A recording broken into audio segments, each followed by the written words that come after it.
नमस्कार दोस्तों, मैं आपका दोस्त संदीप दंडेगौड़ हाजिर हूँ फिर से एक बार आपके लिए। दोस्तों, आज का जो वीडियो है वो मैं बना रहा हूँ मेरे उन दोस्तों के लिए जो सोलार बिज़नेस में है। कई सारी मेरे पास इंक्वायरीज़ आई है कि जो लोग सोलार बिज़नेस में है और अपने कस्टमर्स के घरों पर, बंगलों पर और बिल्डिंग्स पर, सोसाइटीज़ में जो सोलार पैनल्स इंस्टॉल करते हैं, उनके रिक्वायरमेंट ये थी कि जब वो लोग इसका इंश्योरेंस लेते हैं तो उसके प्रोज़ और कॉन्स क्या है, मतलब क्या क्या चीज़ कवर हो सकती है, क्या क्या चीज़ कवर नहीं हो सकती है। तो आज के वीडियो के अंदर मैं इस बात के ऊपर थोड़ी रोशनी डालना चाहूँगा। तो जो लोग सोलर बिज़नेस से जुड़े हुए हैं वो मेरा ये जो चैनल है ज़रूर सब्सक्राइब करें। आपको ऐसी नई नई इन्फॉर्मेशन यहाँ पे मिलती रहेगी। तो सबसे पहला सवाल ये होता है दोस्तों कि जब इंश्योरेंस लिया जाता है तो कवर क्या होता है एक्चुअल में। तो दोस्तों ध्यान में रखना, आप जो पॉलिसी ले रहे हो वो है फायर एंड एलाइड पॉलिसीज़। तो फायर एंड एलाइड पॉलिसीज़ में क्या होता है कि फायर के कुछ कवरेजेस होते हैं। जैसे पहला कवर होता है STFI। STFI का मतलब होता है S मतलब स्टॉर्म, F मतलब फ्लड्स, T मतलब टेम्पेस्ट और I मतलब इनंडेशन। इसका मतलब ये होता है जो नेचुरल कैलामिटीज़ है, मतलब बाढ़ आना या फिर भूचाल आना या फिर बवंडर आना वहाँ पे। और उसकी वजह से क्या होता है ना, इन नेचुरल कैलामिटीज़ की वजह से जो सोलर के पैनल्स है और उसके जो इंस्ट्रूमेंट्स है उसको डैमेज होता है। तो आपको इस पॉलिसी के तहत इसके अगेंस्ट कवर मिलता है। सेकेंड होता है RSMD। RSMD मतलब रायट, R मतलब रायट, S मतलब स्ट्राइक और MD मतलब मैलिशियस डैमेज। तो इसके अंदर दोस्तों राइट्स मतलब दंगे भड़कना। अगर मान लीजिए आपके आसपास, आप जिस मोहल्ले में रहते हो, जिस लोकेलिटी में रहते हो, वहाँ पे अगर कोई दंगे भड़क गए, स्टोन पेल्टिंग हुआ और उस वजह से अगर आपके सोलर पैनल को डैमेज होता है तो वो इस पॉलिसी में कवर होता है। स्ट्राइक्स मतलब अगर मान लीजिए कोई स्ट्राइक कॉल ऑफ हो जाता है आपके आसपास के यहाँ पे, और वो स्ट्राइक जो है वो वायलेंट स्ट्राइक के अंदर अगर कन्वर्ट हो जाती है या किसी ने फोर्सफुली आपके इसके ऊपर कुछ डैमेज कर दिया तो वो भी इसके अंदर कवर हो जाता है दोस्तों। अब रहा मैलिशियस डैमेज। मैलिशियस डैमेज मतलब पर्पसली मुझे किसी को नुकसान पहुंचाना है। मान लीजिए दो नेबर्स है और अगर उनका आपस में नहीं बनता है और मुझे अगर मेरे नेबर को कुछ नुकसान पहुंचाना है, तो बहुत बार ऐसा होता है कि मैं कोई पत्थर जानबूझ के डाल देता हूं या जानबूझ के उसके सोलर पैनल डैमेज कर देता हूं। तो इसको बोलते हैं मैलिशियस डैमेज, मतलब ये इंटेंशनली किया गया नुकसान है। तो आपको इन सारी चीज़ों के अगेंस्ट कवर है। अच्छा, अब इसके बाद और दो क्लॉजेज आते हैं, वो है बर्गलरी एंड थेफ्ट। ये आपको अलग से लेने पड़ते हैं, ये बेसिक पॉलिसी में इंक्लूड नहीं होते हैं। तो बर्गलरी मतलब वही है कि अगर कोई चोर आ जाते हैं या कोई थेफ्ट हो जाता है। नॉर्मली पैनल्स के अंदर बर्गलरी नहीं होता है, बट मान लीजिए अगर कोई वो चीज़ भी आ जाती है तो वो भी आपकी उसके अंदर कवर हो जाएगी दोस्तों। दूसरा सवाल मुझे बहुत सारे लोगों ने ये पूछा है कि कितना % मुझे रियम्बर्समेंट मिलता है।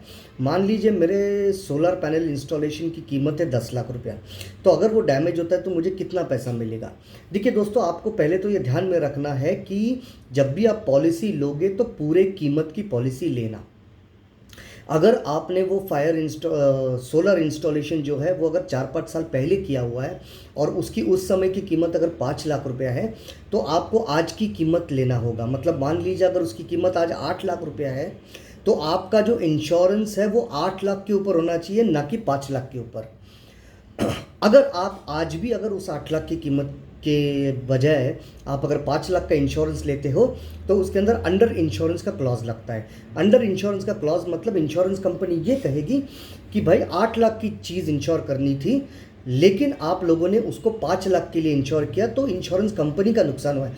तो जिस परसेंटेज में आपने कम इंश्योरेंस लिया हुआ है, उसी परसेंटेज में आपको क्लेम में भी आपको कम मिलेगा। तो इस बात को हमेशा ध्यान रखना कि वैल्यूएशन अपना हर बार निकालना और करंट मार्केट का जो ट्रेंड है प्राइसिंग के लिए, उसी हिसाब से ये पॉलिसी बनाना। अब रहा बात रीइंबर्समेंट का, तो ये बात जो है दोस्तों रीइंस्टेटमेंट पॉलिसी होती है। मतलब आपका जो नुकसान हुआ है उसको आपको दोबारा बनाना पड़ेगा। देखो, इंश्योरेंस का बेसिक रूल है कि हम आपको उस स्थिति में फिर से लाना चाहते हैं जिस स्थिति में आप नुकसान के पहले थे। तो मतलब ये है कि वो सोलर पैनल फिर से इंस्टॉल करना होगा सारा कुछ। तो जब आप उसको इंस्टॉलेशन करोगे, पूरी प्रक्रिया करोगे, इंस्टॉलेशन के बाद उसका सर्वे होगा कि आपने ठीक ठाक से बना लिया है, आप बिल सबमिट करोगे, उसके बाद आपको रीएम्बर्समेंट मिलेगा।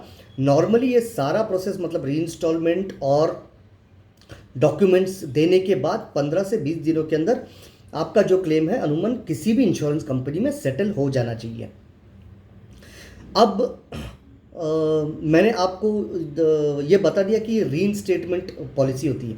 रीइंस्टेटमेंट के लिए हमेशा ध्यान में रखना कि दो चीज़ें ज़रूरी होती है कि क्या आपने राइट वैल्यूएशन लिया हुआ है, और दूसरा आपको उसको रिपेयर करना होगा। जब तक आप उसको रिपेयर नहीं करोगे आपको वो पैसा नहीं मिलेगा। बहुत सारे लोगों के जहन में ये बात होती है कि जब गाड़ी हम लोग सर्विस स्टेशन में देते हैं तो वहाँ पे कैशलेस मिलता है, तो क्या इन चीज़ों के अंदर भी कैशलेस मिल सकता है? तो दोस्तों इसका नॉर्मल है कि 90% आपको कैशलेस नहीं मिलेगा। हाँ, कुछ कंपनीज आजकल एडवांस पेमेंट कर देती है अगर केस अगर क्लियर हो तो, बट उसकी आशा पे मत रहिए, ये कंपनी टू कंपनी डिफ़र करता है और आपको जो है रिपेयर करने के बाद ही आपको आपका पैसा मिलेगा। लास्ट बात ये मैं आप लोगों को बोलना चाहता हूँ, क्योंकि ये वीडियो मैंने उन लोगों के लिए बनाया जो सोलर बिजनेस में है। देखिए, आपके वर्कर्स है जो और एम्प्लॉयज़ है वहाँ पे इंस्टॉलेशन के लिए जाते हैं। आजकल बहुत सारी कंपनीज़ ने सोसाइटीज़ ने और लोगों ने ये मैंडेटरी किया हुआ है कि जब भी आपके एम्प्लॉयज़ उनके प्रीमाइसेस में आते हैं तो उनके पास एक वर्कमैन कॉम्पनसेशन पॉलिसी मतलब WC पॉलिसी होना अनिवार्य है।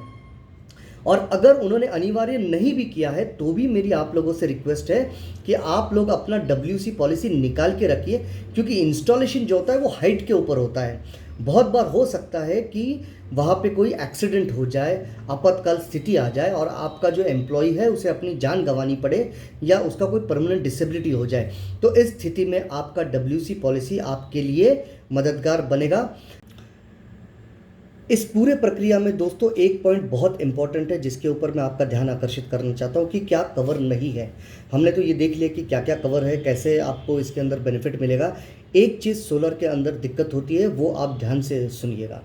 जब भी कभी लाइटनिंग होगी और उसकी वजह से अगर आपके सोलर की जो मशीन है उसके अंदर अगर हाई वोल्टेज आ जाता है और उस हाई वोल्टेज की वजह से अगर आपके पैनल्स डैमेज हो जाते हैं, ध्यान में रखना हाई वोल्टेज की वजह से, तो ये चीज़ कवर नहीं होती है। आपको ध्यान रखना है दोस्तों इस बात का, क्योंकि बहुत बार ऐसा होता है कि लाइटनिंग की वजह से आपके सोलर पैनल, क्योंकि ये सारा वोल्टेज का खेल है सोलर पैनल के इसमें, और अगर बहुत सारे लाइटनिंग नॉर्मली बरसात के सीज़न में ये चीज़ें होती है, अगर हाई वोल्टेज की वजह से आपके सोलर पैनल डैमेज हो जाते हैं तो वो कवर आपको नहीं मिलता है। इस बात का आप ध्यान रखना। आशा करता हूं दोस्तों मैंने आपके काफ़ी सारे सवालों के जवाब दे दिए हैं। अगर कुछ भी मुझसे रह गया है तो आप कमेंट्स में मुझे सवाल पूछ सकते हैं, मैं कोशिश करूंगा आपके हर सवाल का जवाब देने के लिए। धन्यवाद। जय हिंद दोस्तों।